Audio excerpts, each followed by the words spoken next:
লক্ষ্মীপুরের ঐতিহ্যবাহী দালালবাজার জমিদার বাড়ি। লক্ষ্মীপুর জেলার ইলিশ, সুপারি ও নারিকেলের জন্য বিখ্যাত। বঙ্গোপসাগরের উপকূলীয় লক্ষ্মীপুর জেলা সুপারির রাজধানী হিসেবে পরিচিত। তাছাড়া লক্ষ্মীপুরের দর্শনীয় স্থান এবং ঐতিহ্যের জন্য লক্ষ্মীপুর জেলা বেশ পরিচিতি রয়েছে।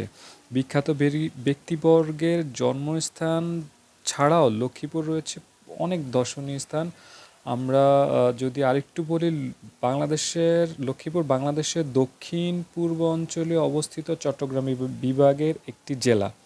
লক্ষ্মীপুরের আমি যদি সংক্ষিপ্ত কয়েকটা লক্ষ্মীপুরের দর্শনীয় স্থানের নাম বলি, তার মধ্যে রয়েছে যেটা নারিকেল সুপারির বাগান, মেঘনা নদী, দালালবাজার জমিদার বাড়ি, থাকা জামে মসজিদ, কামানখোলা জমিদার বাড়ি, জিনের মসজিদ, খোয়াসাগর দিঘি, চর আলেকজান্ডার, মজুচৌধুরীর হাট, রায়পুরের ফিশারি, এরকম আরও অনেকগুলা দর্শনীয় স্থান রয়েছে লক্ষ্মীপুরের। আজকে আমরা দেখতে এসেছি লক্ষ্মীপুরের দালালবাজার জমিদার বাড়ি। এটি হচ্ছে লক্ষ্মীপুরের, আমি যদি একটু সংক্ষিপ্ত ইতিহাসটা বলি তাহলে হচ্ছে তথ্য অর্থাৎ জেলা তথ্য বাতায়ন থেকে জানা যায় লক্ষ্মী নারায়ণের নাম থেকে লক্ষ্মীপুর শব্দটি এসেছে। প্রায় 400 বছর আগে লক্ষ্মীনারায়ণ বৈষ্ণব কলকাতা থেকে কাপড়ের ব্যবসা করতে দালালবাজার আসেন। ধারণা করা হয় যে লক্ষ্মীনারায়ণ বৈষ্ণবের এই জমিদার বাড়িটি 18 শতকে নির্মাণ করেন। পরবর্তী প্রজন্ম মানে তার পুত্র গৌরকিশোর ইস্ট ইন্ডিয়া কোম্পানির বাণিজ্যিক এজেন্সি এবং পরে জমিদারি লাভ করেন। লক্ষ্মীনারায়ণের বংশধরেরা ব্রিটিশদের বাণিজ্যিক এজেন্ট হওয়ায় স্থানীয়রা তাদেরকে মনে প্রাণে গ্রহণ করতে পারেনি, তাই তাদের দালাল বলে আখ্যায়িত করে। যে কারণে দালালবাজার জমিদার বাড়ি সংলগ্ন মানে পুরাটা এরিয়া, যতটুকু এরিয়া দালালবাজার রয়েছে, ওই দালালের নাম অনুসারে অর্থাৎ এলাকাটি দালালবাজার করা হয়েছিল। ওরা যখন দালাল উপাধি দিয়েছিল সেই অনুযায়ী এই এরিয়াটা দালালবাজার হিসাবে পরিচিতি লাভ করে। খুব রিসেন্ট যদি আমরা একটু দেখি, 1946 সালে সাম্প্রদায়িক দাঙ্গায় জমিদারগণ পালিয়ে গেলে তাদের পরিত্যক্ত জমিদার বাড়িগুলো থেকে যায়। অতীত স্মৃতি বিচরিত এইসব স্থাপনার সৌন্দর্য মুগ্ধ করবে যে কোনো ভ্রমণ পিপাসীদের। আর দালালবাজার জমিদার বাড়িটি 5 একর জায়গার উপর অবস্থিত। এই জমিদার বাড়িটি এটি একটি বহুল প্রবেশদ্বার, এটি ঢুকতে একটি প্রবেশদ্বার রয়েছে, জমিদারদের প্রাসাদ রয়েছে, অন্দরমহল রয়েছে, অন্দরমহলের পুকুর রয়েছে, শান বাঁধানো ঘাট রয়েছে, তারপর হচ্ছে নাট মন্দির রয়েছে, পূজা মণ্ডপ ছিল, লোহার সিন্দুক, লোহার বিম এবং বাড়ির চারপাশে দেওয়াল অর্থাৎ বাড়ির প্রাচীর রয়েছে। আর আরেকটা জিনিস হচ্ছে প্রাচীন আমলের ইট সুরকি রড দিয়ে নির্মাণ করা হয়েছিল এই জমিদার বাড়িটি, যার সূক্ষ্ম কারুকাজ যে কোনো ভ্রমণ পিপাসুকে মুগ্ধ করবে।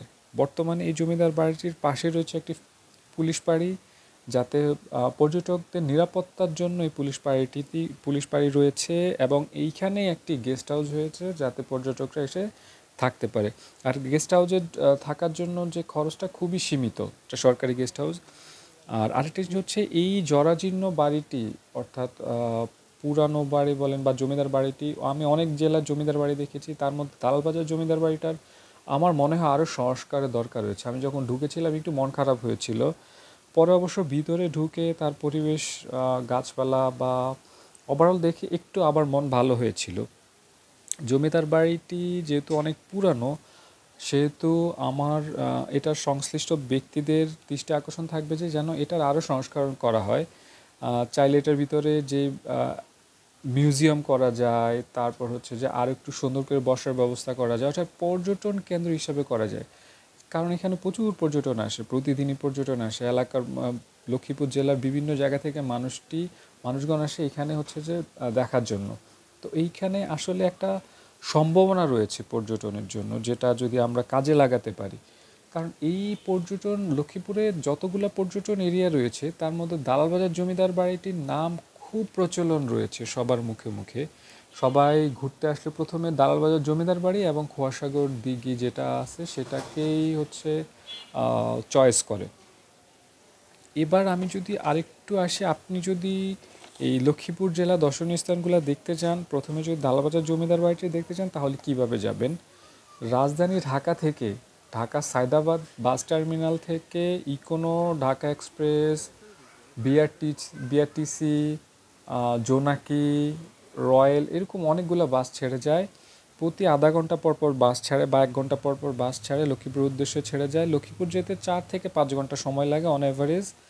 আর লক্ষ্মীপুর যেতে বাস বেঁধে ভাড়া হচ্ছে 500 থেকে 800 টাকা পর্যন্ত। লক্ষ্মীপুর জেলার আপনাকে যেখানে নামিয়ে যাবে সদরে, সদরে নামানোর পর, অথবা যদি আপনি ইকোনোতে যান একদম দালালবাজার, ইকোনো এবং ঢাকা এক্সপ্রেসে গেলে আপনাকে দালালবাজার নামিয়ে দিবে। দালালবাজার নেমে আপনি হেঁটে হচ্ছে জমিদার বাড়িতে দেখতে যাবেন। অন্য বাসে গেলে আপনি লক্ষ্মীপুর সদরে যদি আপনাকে নামিয়ে দেয়, নামানোর পর সেখান থেকে জমিদার বাড়ির দূরত্ব 5 থেকে 10 কিলোমিটারের ভিতরে হবে। আর এটা হচ্ছে এখান থেকে সিএনজি এবং অটোরিকশা যায়। আপনি যদি সিএনজিতে যেতে চান ভাড়া গুনতে হবে 15 থেকে 20 টাকা বা কম বেশি হতে পারে। আর কোথায় থাকবেন? আসলে লক্ষ্মীপুর ঘুরতে গেলে লক্ষ্মীপুরে বেশ ভালো মানের হোটেল রয়েছে যেগুলোতে আপনি থাকতে পারেন। হোটেল মোটেল রয়েছে, চাইলে আপনি সোনার বাংলা গেস্ট হাউসে থাকতে পারেন, আবেহাতে থাকতে পারেন, হোটেল রোজে থাকতে পারেন। কোথায় খাবেন? লক্ষ্মীপুরে খাওয়ার জন্য বেশ জনপ্রিয়তা রয়েছে, বেশ চাইনিজ রেস্টুরেন্ট রয়েছে, ফাস্টফুডের দোকান রয়েছে, আরও অনেকগুলো রয়েছে। তবে সাধারণত যেই হোটেলগুলোতে মানুষ প্রেফার করে তার মধ্যে একটা হচ্ছে রাজমহল, মোহাম্মদিয়া হোটেল, নূরজাহান। এছাড়াও আরও অনেকগুলো হোটেল রয়েছে, আপনি সেখানে খেতে পারবেন। লক্ষ্মীপুর আসলে বিখ্যাতটা কিসের জন্য আপনার মনে প্রশ্ন হতে পারে। প্রথমে বলেছি সুপারি এবং নারিকেলের প্রসিদ্ধ এলাকা হচ্ছে লক্ষ্মীপুর, সুপারি রাজধানীর হিসাবে পরিচিত লক্ষ্মীপুর, সাথে ইলিশও রয়েছে এটার জন্য বিখ্যাত। আর লক্ষ্মীপুর জেলার সবচেয়ে বড় বিষয় হচ্ছে যে আসলে লক্ষ্মীপুরের মানুষ খুবই আতিথ্যপরায়ণ। আপনি যদি এসে যান এবং আপনার যদি পরিচিত কারো মাধ্যমে আসেন আপনি লক্ষ্মীপুর জেলার দর্শনীয় স্থানগুলো দেখার জন্য, তাহলে বুঝবেন এরা কতটা আতিথ্যপরায়ণ। আসলে মানুষ খুবই আতিথ্যপরায়ণ, আপনার অনেক ভালো লাগবে। আপনি এখানে এসে আসলে খুবই ভালো একটা ফিল করবেন, মানুষগুলো অনেক ভালো।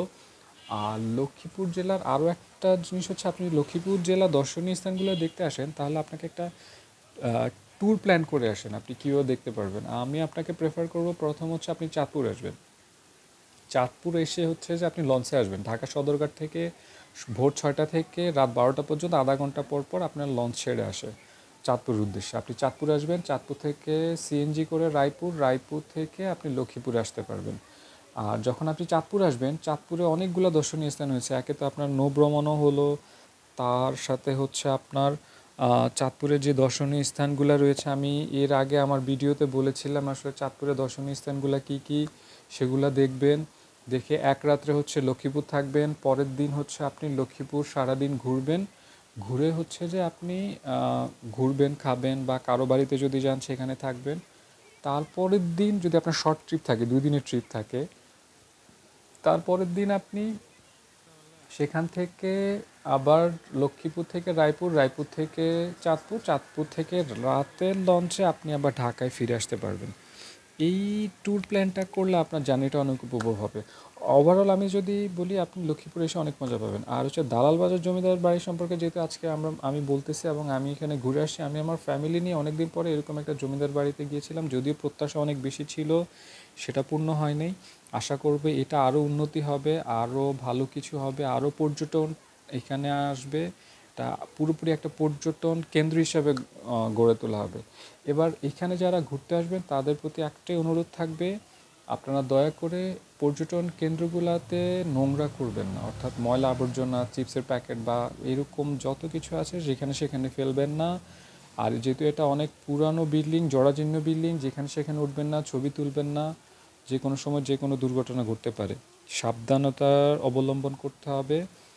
আর অবশ্যই আপনাকে এটার কোনো রকম পরিবর্তন, পরিমার্জন বা কোনো ইট খোলা বা কোনো কিছুর ক্ষতি করা যাবে না, তাহলে বাংলাদেশের আইন অনুযায়ী আপনার বিরুদ্ধে অনেক ব্যবস্থা নেওয়া হতে পারে। ওভারঅল দালালবাজার জমিদার বাড়ি এসে দেখে যেতে পারেন, ঘুরে যেতে পারেন, ভালো লাগবে। আর অবশ্যই আপনার দালালবাজার জমিদার বাড়ি সহ লক্ষ্মীপুর দেখার আমন্ত্রণ রইল। আল্লাহ হাফেজ, ভালো থাকবেন। পরের ভিডিওতে অবশ্যই কথা হবে। আল্লাহ হাফিজ।